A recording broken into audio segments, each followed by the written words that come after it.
Beautiful, I should be the most beautiful girl in the class.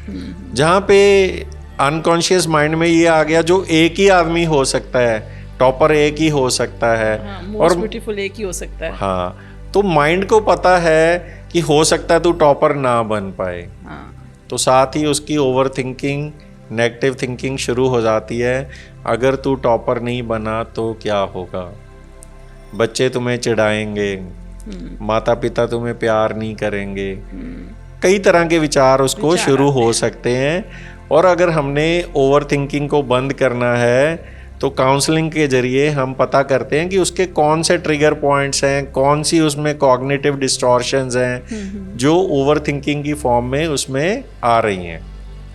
तो हम उसका thinking pattern recognise करते हैं और फिर उसको काउंसलिंग के साथ ठीक कर सकते हैं। और अगर वो डिप्रेशन के कारण है तो डिप्रेशन का ट्रीटमेंट करने से वो ठीक हो जाएगी। जैसे अभी है कि सुसाइड रेट्स जो हैं बहुत बढ़ गए हैं, स्पेशली हायर एजुकेशन में। जैसे आईआईटी में 2023 में 2 स्टूडेंट्स ने करा सुसाइड, और फिर सुप्रीम कोर्ट ने भी अभी मंडे को ही इनफैक्ट एक टास्क फोर्स उन्होंने बनाई कि इस मैटर को और इन्वेस्टिगेट किया जाए कि ऐसा हायर एजुकेशन में क्यों हो रहा है। तो सर, जो स्टूडेंट्स के ऊपर प्रेशर रहता है अच्छे मार्क्स लाने का, एडमिशन लेने का, स्पेशली हायर एजुकेशन में, तो आप क्या सलाह देना चाहोगे पेरेंट्स को भी और स्टूडेंट्स को भी? Suicide, specially suicide of students, बहुत ही एक गंभीर विषय है। कोटा का जैसे हम सुनते हैं, कोचिंग इंस्टीट्यूट्स में बच्चे जो पढ़ते हैं उनका बहुत ज़्यादा सुसाइड रेट है। ऐसे ही आपने हायर एजुकेशन इंस्टीट्यूट्स की बात करी। हाँ जी। तो प्रॉब्लम्स, जैसा हमने हॉस्टल की बात करी छोटे बच्चों की, ऐसे ही बड़े बच्चों में भी प्रॉब्लम्स आती हैं। सेपरेशन फ्रॉम द पेरेंट्स, एकदम से आपकी एकेडमिक लोड बढ़ जाता है, उतना हैंडल नहीं हो पाता है। तो ये सारी नॉर्मल चीज़ें हैं। बट सुसाइड इसलिए भी ज़्यादा बढ़ रहा है क्योंकि बच्चों को पता नहीं है किससे बात करें।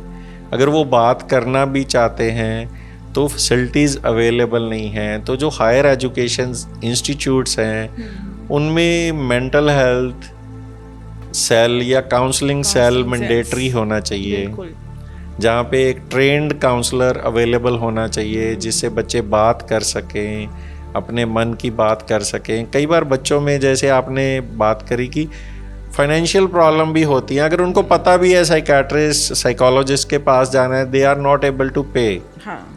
तो अगर उनकी यूनिवर्सिटी में, उनके इंस्टीट्यूट में ही ट्रेंड काउंसलर होगा तो he or she can assess the student and deal with the student. If needed, student can be referred to psychiatrist.